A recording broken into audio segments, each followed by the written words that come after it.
In my sixth grade mathematics classroom, I use a modified workshop model for my instruction.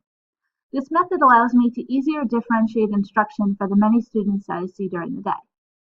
My students are broken into two math groups, which I see every other day for a double block of time and one period on Friday. For example, my pink group has a double block on marginal time compared to seeing them every day, but I don't lose transition time, which can be huge in the sixth grade.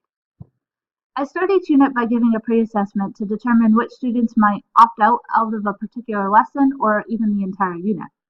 These students are grouped together and complete independent enrichment projects around the topic I'm teaching.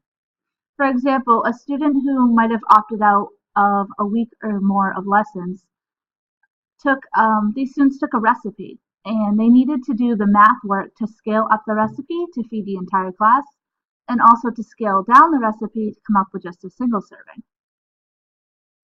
They had to create a brochure to display their work in class.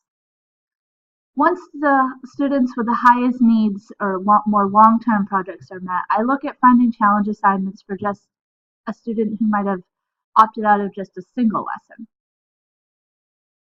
It might be an enrichment assignment to challenge the student, or it might be a gap that I found that they had previously. It might be a lesson to fill in that gap. I've used Khan Academy, MobyMax, and FrontRow. They're good programs to help fill gaps quickly, find gaps quickly at the beginning of the year. I also use this information about their gaps to help during Math RTI, which we have at the end of every single day. Next, I can focus on my class that needs instruction. For this, I use the workshop model.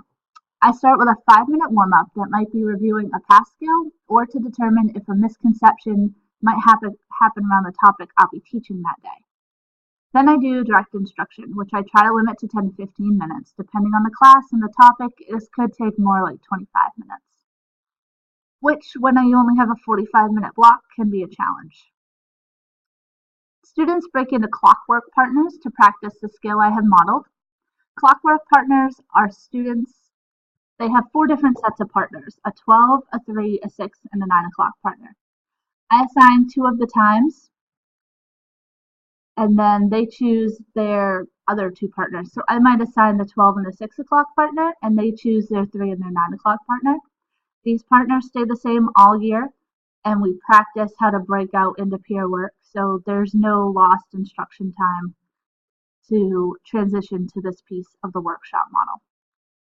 I usually give them about 10 minutes or so to complete a few problems, and we go over them to check for understanding.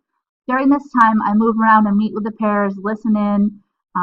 I give a classwork grade to each student based on how well they worked with their peer. I can also clear up any problems I see with the math as I'm informally checking in. Sometimes during this period, I will pull a small group that I identified to need help from the last class using exit tickets that I gave.